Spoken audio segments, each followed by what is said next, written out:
From Hartmut Bolts and Brian Miller, while Mazda's Udo Bolts crossed the line in the bunch to become the 1990 Tour winner by 20 seconds from John Clay with Neil Stevens third.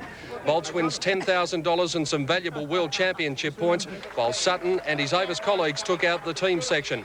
And Dean Woods received some consolation by being most aggressive rider. Now let's cross live to Peter Donegan in the city. Pete, as usual, the Tour was full of controversy. How would you rate this year's event? Well, I've got a gentleman with me who's probably more qualified to answer that, Stephen. The 1990 Vic Health Sun Tour winner, Udo Bolts, is with me. Udo, first of all, congratulations. Just how tough was it? Yeah, it was very tough this year. Vic Health Sun Tour was more tough than last year because this year my team have to do the work because Dean Woods was in the lead since the stage to Mount Hotham, and we have to work for him and defend the lead, and I was sad because he lost the lead, and after the yesterday stage I got the lead back and our Mazda team got the lead back, and I was very happy to get the lead and to win this Sun Tour because it brings me 60 points in the World Cup ranking, and I'm very happy now. Well, that's a great personal achievement. Where do you go from here? What do you do now? And now I'm going to a holiday to Queensland, and since to the end of November, and then we have end of November we have a training camp with our team in Germany, and then the training starts for the next season. And you'll be back next year? Yeah, I hope so. We do too. Congratulations, it's been a fantastic performance. Thank you very much. Udo Bolts, the Vic Health Sun Tour winner of 1990. A special thanks, Stephen, to the crew who've worked on the Sun Tour over the last couple of weeks. We hope you've enjoyed it as much as we have. Yeah, good work, Pete. Thanks very much. Well, the Perth Wildcats today won their first ever NBL title with a big win in the deciding match against the Brisbane Bullets. Perth was always in control, thrashing the Bullets 109-86 to win the grand final series 2-1.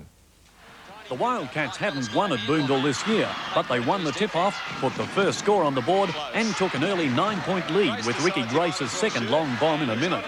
The Bullets had reduced this to 5 points at the first break, but Grace was in everything, and this steal set up skipper Mike Ellis, and things looked ominous. His opposite number, Leroy Loggins, had been quiet, but this effort, which resulted in a goal to Derek Rucker, saw Brisbane close the margin to 1 point. But Ellis had a lot to prove after a poor game on Friday night, and this three-pointer helped the visitors scoot away to a 17-point break early in the third term. The Wildcats' defence had been impregnable, but nothing could stop the brilliance of Rucker as he struggled to keep the Bullets in the game. The Brisbane crowd of 12,500 was stunned by the 20-point margin at three-quarter time, but Fox gave them some hope after a sensational steal. But with Loggins and Andre Moore fouled out, the Bullets were powerless to stop the Perth machine. It was their first NBL title, and for coach Cal Bruton, an ironic victory over the team he'd played for when the Bullets won the championship 5 years ago. Doug Ackerley for the 10 Evening News. And Great Britain today caused one of the biggest upsets in rugby league history when it defeated Australia in the first Test match at Wembley. In front of 52,000 people, the Brits ended their 12-year losing streak on home soil, winning 19 points to 12. The French referee, Monsieur Sablerole, never let the game flow in the first 40 minutes, but at half-time, Great Britain was satisfied, Australia frustrated at the 2-2 scoreline. Schofield. Into the second half, though, and Ellery Hanley showed his strength and his class. Hanley! Hanley into the 22! Oh, over the top!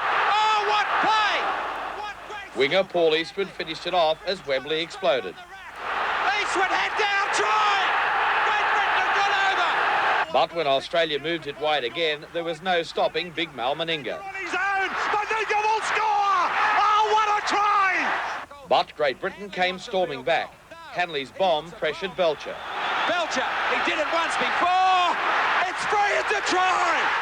Great Britain 12, Australia 6, and Schofield stretched the lead further. Schofield, a shot at field goal. It's there. McGaw. Then Big Mark McGaw showed a step, pace and strength to bring Australia back to trail by a single point. He's still going. McGaw will score. Australia seemed to be finishing the stronger of the two teams. Then enter Gary Schofield. Oh, great play. Here goes Darryl Powell. They've got a mile of support. Eastwood, what a try! Great game. Cricket, and England has taken the honours in its two-day match against a Western Australian country 11. In reply to England's 8 for 197 declared, the home team was cruising before a major collapse.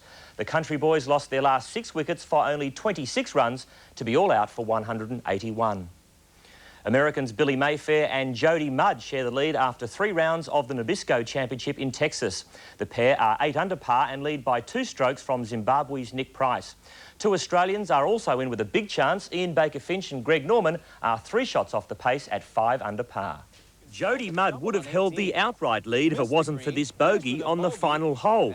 But the third round belonged to another Aussie, Steve Elkington.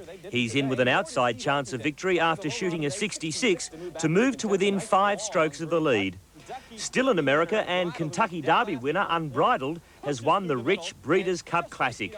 Starting at 6 to 1, Unbridled came from last on the home turn to steal victory and collect the $1.75 million first prize. One person who wasn't celebrating, though, was a man by the name of David Gallios. Gallios is a member of the Buster Douglas entourage. He became so depressed after Buster lost his world boxing title that he threatened to commit suicide by throwing himself off the top of this Las Vegas hotel. Fortunately, after 3 hours, police talked him out of taking a dive. And finally in sport, teenage sensation Susie Moroney and veteran Tracy Wickham have both failed to qualify for the World Swimming Championships to be held in Perth in January. The 2 marathon stars were outgunned by Shelley Taylor-Smith and Melbourne's Tammy Van Wees in today's marathon qualifier held in Western Australia. And long and hard for her comeback, failed to finish the 25-kilometre course.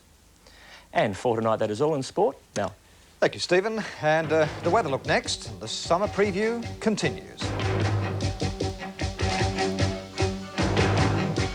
Only a few isolated places in the South Pacific can truly be described as untouched. The most beautiful are Mystery Island, Trevuni Island, and Champagne Bay. Only one cruise line in the world has exclusive rights to each of them. On Fairstar the Fun Ship, you can visit these and many other exotic islands. Book your 1991 cruise now from as little as $860.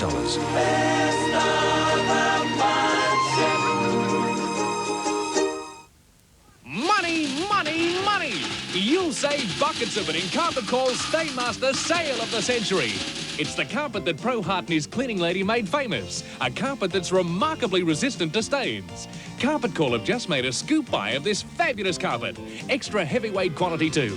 Carpet Call's price for this luxurious Redbook Stainmaster plush, a sensational $98 a metre. We've got the best prices in Australia. Call, Carpet Call. The experts in the trade.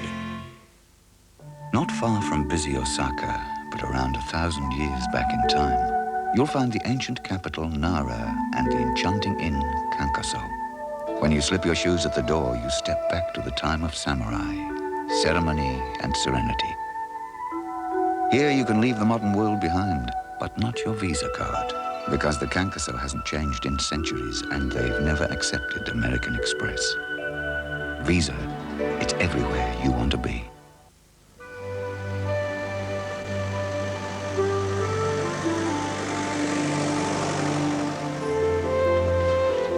You know, the down-to-earth people are really making an effort.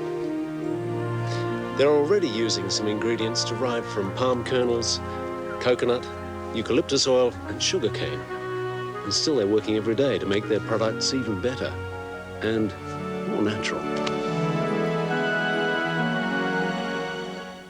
No more the sleepy backwater. Broome in Western Australia's top end is a place to see the unexpected. This Land Australia with Ted Egan is next. To the weather, and many still no doubt taking full advantage of this first daylight saving hour on what has been the hottest October day since 1977. Our temperatures ranged from a minimum of 14.4 to a top of 33.2.